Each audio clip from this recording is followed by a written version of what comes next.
हरियाणा में टिकटों की घोषणा के मामले में कांग्रेस सबसे पीछे है। आम आदमी पार्टी के साथ गठबंधन कर पहली बार चुनाव लड़ रही पार्टी के हिस्से में इस बार राज्य की 9 सीटें आई हैं। एक तरफ जहां बीजेपी के सभी प्रत्याशी अपने अपने निर्वाचन क्षेत्रों में प्रचार अभियान शुरू कर चुके हैं, वहीं कांग्रेस अपने कोटे की एक भी सीट पर प्रत्याशी फाइनल नहीं कर पाई है। जिस रोहतक लोकसभा सीट पर उम्मीदवार का नाम लगभग तय माना जा रहा था, अब वहां भी पेच फंसता नजर आ रहा है। दरअसल रोहतक लोकसभा सीट हुड्डा परिवार का गढ़ रही है। पहले रणबीर सिंह हुड्डा, फिर भूपेंद्र हुड्डा और अब दीपेंद्र हुड्डा यहां से जीतकर संसद पहुंचते रहे हैं। इस सीट से जीत की हैट्रिक लगा चुके दीपेंद्र सिंह हुड्डा को 2019 के आम चुनाव में बीजेपी के अरविंद शर्मा ने 7,500 मतों से हरा दिया था। हालांकि अगले ही साल भूपेंद्र हुड्डा ने अपने बेटे को उच्च सदन यानी कि राज्यसभा पहुंचा दिया। पारिवारिक सीट होने के कारण दीपेंद्र का चुनाव लड़ना यहां से तय माना जा रहा था और वे काफी समय से क्षेत्र में सघन प्रचार अभियान चला रहे हैं। लेकिन अब उनके सामने या कहें कि कांग्रेस पार्टी के सामने एक असहज स्थिति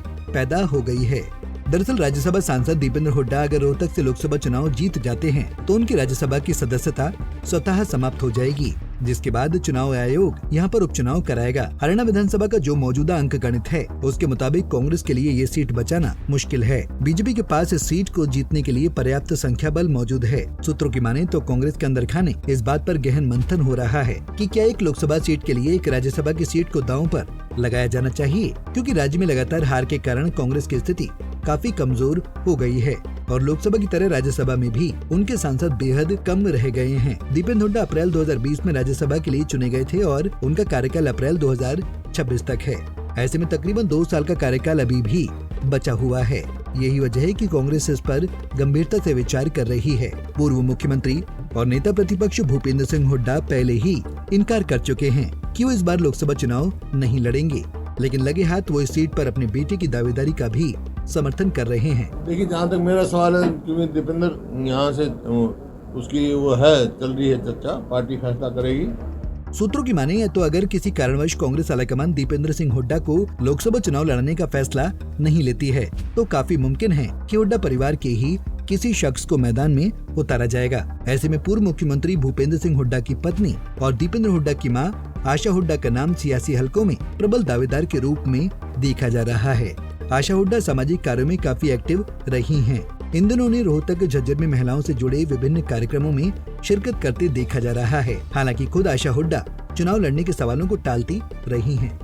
ऐसा है, हमारी परिवार का हिस्सा, हाँ, इसलिए हमने इनको बुलाया। ऐसा है ना तो मैं राजनीति में, हाँ, ऐसा है कि ना तो मैंने आपको पहले भी क्लियर किया कि ना तो मैं सरकार में, ना मैं इलेक्शन लड़ती, ना मैं कोई अफसर। मैं तो एक महिला हूँ, ये मेरी बहनें हैं, मैं इनका दुख दर्द सुनने जानने आई थी और इन लोगों ने मुझे बुला के मौका दिया। ये मेरा सौभाग्य है कि इन्होंने ये समझा मुझे इस काबिल, क्योंकि मैं भी एक ऐसे परिवार से आती हूँ जहाँ बहुत से मेरे भाई कजन्स सभी फौज में हैं, इसलिए इन्होंने ये मौका दिया और मैं आई और इनकी बातें मैंने सुनी। बता दें कि 2019 में रोहतक लोकसभा सीट ही हरियाणा की ऐसी सीट थी जहां कांग्रेस ने बीजेपी को कड़ी टक्कर दी थी। अरविंद शर्मा ने एक बेहद नजदीकी मुकाबले में हुड्डा परिवार के इस गढ़ को ध्वस्त कर डाला था। बीजेपी ने एक बार फिर शर्मा पर भरोसा किया है। ऐसे में दीपेंद्र हुड्डा 5वीं बार यहां से चुनावी मैदान में उतरते हैं या नहीं, देखना दिलचस्प होगा। Bureau report, Punjab Kesari TV. हमसे जुड़े रहने के लिए हमारे YouTube चैनल को सब्सक्राइब करें और नई वीडियो की नोटिफिकेशन के लिए बेल आइकॉन को दबाएं। अगर आप ये वीडियो Facebook पर देख रहे हैं तो लाइक जरूर करें और ज्यादा से ज्यादा शेयर करें। धन्यवाद।